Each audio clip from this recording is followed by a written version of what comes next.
వాళ్ళు ఎందుకంటే చేసేటటువంటి పుణ్యఫలాన్ని ఆర్జించుకోవడమే తప్పించి వీటి వలన ముక్తి రాదు, జన్మరాహిత్య స్థితి కూడా కలుగు.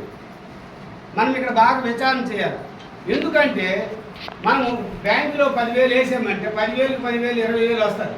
అలాగే ఇప్పుడు చెరువులు తవ్వించిన, నూతులు తవ్వించిన, బావులు తవ్వించిన, వస్త్రదానాలు చేసిన, యజ్ఞదానాలు, అన్నదానాలు, నిరంజదానాలు, గోదానాలు, భూదానాలు ఏవి చేసినా కూడా వాటి వల్ల వాటి యొక్క ప్రతిఫలమే మనకు వస్తుంది. కానీ అవి నీ యొక్క స్వరూపాన్ని కూడా తెలియజేయకుండా ఏం చేస్తాయి? అవి నీకు ఫలాన్నే ఇస్తాయి. ఇవి ఎంత 100 రూపాయలు ధర్మం చేస్తే 200 వచ్చినట్టుగా, 100 రూపాయలు బ్యాంకులు వేస్తే 200 వచ్చినట్లుగా వస్తుందే తప్పించి దానివల్ల ముక్తి కూడా కలుగు. ఇవన్నీ ఆగము. అయితే నిగమములు అంటే ఏమిటి అనేటటువంటి విషయాన్ని మనం పరిశీలన చేసినట్లయితే నిగమములు అంటే వేదములు. వేదములు అంటే ఎన్ని? ఒక్క ప్రణవ వేదాన్ని వేదవ్యాసుల వారు ఏం చేశారంటే 4గా విభజన చేశారు. ఏది? ఋగ్వేదము, యజుర్వేదము, సామవేదము, అధర్వణ వేదం. ఋగ్వేదంలో చేసినటువంటిది ఏమిటి? దాన్ని ఏంటి ప్రతిపాదించారంటే ప్రజ్ఞానం బ్రహ్మ. ఏ జ్ఞానం అయితే ఎరుగుతున్నదో ఆ జ్ఞానమే ప్రజ్ఞానం అనేసి శృతులు పలుకుతుంది. అట్టి ప్రజ్ఞాన లక్ష్యార్థం అనుభవం. నీరూపు నిక్కము నిజపదం పంట. అంటే మనలో ఉండి ఇప్పుడు ఈ చెప్పేటటువంటి శబ్దాలు వినేటటువంటిది, స్పర్శలు ఎరిగేటటువంటిది, రూపాలను చూసేటటువంటిది, రసాలు ఎరిగేటటువంటిది, గ్రంథాలు ఎరిగేటటువంటిదే ఇదే ప్రజ్ఞానము. ఇట్టి ప్రజ్ఞాన లక్ష్యార్థం అనుభవం. అదే నీరూపు నిక్కము నిజపదం అంటారు. ఈ వేదాల్లో ఉండేటటువంటిది ఏమిటి? మొదటిది అంటే ఋగ్వేదంలో ప్రజ్ఞానం బ్రహ్మ, యజుర్వేదంలో అహం బ్రహ్మాస్మి. అంటే ఏమిటి అహం బ్రహ్మాస్మి అంటే ఏదైతే నేనే బ్రహ్మము అంటే సర్వానికి మూలమైనటువంటి ఏ అహం అయితే ఉన్నదో ఆ అహమే నేనై ఉన్నాను, నేనే అహమై ఉన్నానని ఒక విధం చెప్తూ మళ్ళీ స్వప్నంలో తనకు తానుగా ఆడుతుండేటటువంటిది. అక్కడ ఇంద్రియాలు పనిచేయవు కానీ తాను ఆడుతుంటారు. అందుకుంటే అక్కడ ఏమన్నాడు? అహం బ్రహ్మాస్మి అని స్వప్నంలో చెప్పేటటువంటి విషయం.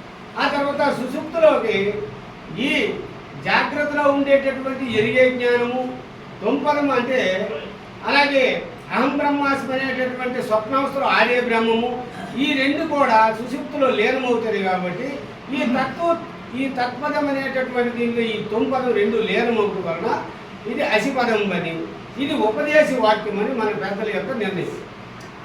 ఈ నిర్ణయాన్ని ఇది 3 వేదాలు. సామవేదం అని తత్వమసి బ్రహ్మం. ఇక్కడ ఐమాత్మ బ్రహ్మము, ఇది మాండుక్యోపనిషత్తులో ఐమాత్మ బ్రహ్మం అని దీని గురించి చెప్తారు. అది ఈ 3 బ్రహ్మములు కూడా, ఈ 3 వేదాలు కూడా ఏ ఐమాత్మ అయితే ఈ బ్రహ్మమే పరిపూర్ణం, ఈ బ్రహ్మమే బ్రహ్మమని, ఈ బ్రహ్మమనే పరిపూర్ణమని ఏదైతే అద్వైతులు వాడుతున్నారో అటువంటి ఆ ఆత్మలోనే, ఐమాత్మ బ్రహ్మములోనే ఈ 3 వేదాలు కూడా తిరుగుతున్నాయి. అందుకుంటే ఈ మూడు అవస్థలకు అతీతమైనటువంటిదే ఐమాత్మ బ్రహ్మము. ఇదే తూర్యవస్థ. కాబట్టి ఈ 4 వేదములని ఈ వేదాలు నిర్ణయించినటువంటి విషయం. ఈ వేదాలకు అతీతమైనటువంటిది ఏమిటి అనేటటువంటి విషయాన్ని మనం గుర్తించినట్లయితే అది వేదాంతము, అదే బ్రహ్మము. ఆ వేదాంతమే బ్రహ్మము, ఆ బ్రహ్మమే నీ స్వరూపము. దానికి అచించ అవ్యక్త రూపాయ నిర్గుణాయ గుణాత్మనే సమస్త జగదాధారాయ మూర్తయే బ్రహ్మనే నమః. అంటే ఇక్కడ ఏమన్నాడు? ఆగమ నిగమోపనిషత్తులు. ఈ ఉపనిషత్తుల సారాంశమైనటువంటిదే వేదాంతం. ఈ వేదాంతమే బ్రహ్మం. దానికి గురోర్ మధ్య స్థితం విశ్వం, విశ్వం మధ్య స్థితం గురు. గురుర్ విశ్వం సమస్తంతో తస్మై శ్రీ గురువే నమః. ఆ గురు స్వరూపమే అదే బ్రహ్మము, అదే అఖండము, అదే నిర్గుణము. దానికి మన శంకరాచార్యులు వారు ఏమన్నారంటే అదే పూర్వమేవ నిరారంభం ఆగ్నేయం నిర్గుణం కదా దక్షిణే నిత్యశబ్దంచ నైరితో నిరుప్రదం పశ్చిమేవ నిష్కలం చేవ వాయువేచ్చ నిరంజనం ఉత్తరేశ నిరాకాశ ఈశాన్యో నిర్మూలో భవే ఊర్ధమేవ నిరాకారం అదేశ నిర్వికారక అంతర్బహిష సర్వాత్ర అచలోయం సనాతన అనేసి ఆ అచలానికి ఏ అచలం అది గురు బ్రహ్మమైన అచలం, అది పరిపూర్ణము కాదు. ఆ అచలానికి అదే వేదాంతం. దాన్నే మనకి భగవద్గీతలో 2వ అధ్యాయంలో 25వ శ్లోకంలో అత్యధ్యోయ మదవ్యాయ మత్లేద శ్వాసయోగస నిత్యం సర్వగత స్థాను రచలోయం సనాతన అంటారు. అంటే ఇది తూర్యాతీతంలో ఈ ఎరుక అనేటటువంటిది అక్కడికి పోయి అక్కడ శరణ స్థితి లేకుండా అచల స్థితి కలిగి ఉంటుంది కాబట్టి అక్కడ అచలోయం సనాతనని, అది బ్రహ్మమని, అదే గురు స్వరూపమని, అదే అఖండ స్వరూపం అని చెప్పి మనకి కృష్ణ ప్రభువులు దాని గురిండే చెప్తారన్నమాట. పిండ బ్రహ్మాండములు రెండింటిలో 2 అహములు ఖండములు 4 గోడి అఖండంబ ఎరుకు రూపు గణరానా తండ్రి, ఇది తెలిపిన గరుడే తల్లిదండ్రి. ఖండాఖండములు కనిపించి ఎరుకను దాని యుద్ధండుల కలనైన గణరానా తండ్రి. అంటే ఏదైతే పిండ బ్రహ్మాండములు రెండింటిలో 2 అహములై, అంటే పిండాండం అంటూ ఉండే అహంకారం జీవుడు, బ్రహ్మాండం అంటూ ఉండేటటువంటి అహంకారము శివుడు.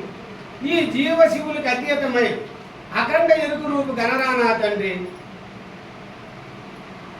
ఇది తెలిపిన గనుడే తల్లిదండ్రులు. అది ఎందుకన్నాడు అంత మాట? అక్కడ మనం బాగా విచారణ చేసుకున్నట్లయితే దాన్ని ఎరగడం కూడా చాలా దురంగం. ఎందుకంటే ఈ సర్వభ్రాంతి రహితమైనటువంటి, అక్కడ సర్వభ్రాంతులు రహితమయ్యి ఒక్క భ్రాంతితో ఉండేటటువంటిది అఖండ స్వరూపమైనటువంటిది. అంటే సర్వభ్రాంతులు అంటే ఏంటంటే మనకి ఇప్పుడు శిలను చూసి నరుడు శివుడనే ముఖ్యుడు, శిలడే కానీ శివుడు కాదు. తన లోప శివుని పావన్యాల తెలియదు విశ్వదాభిరామిందులేమో.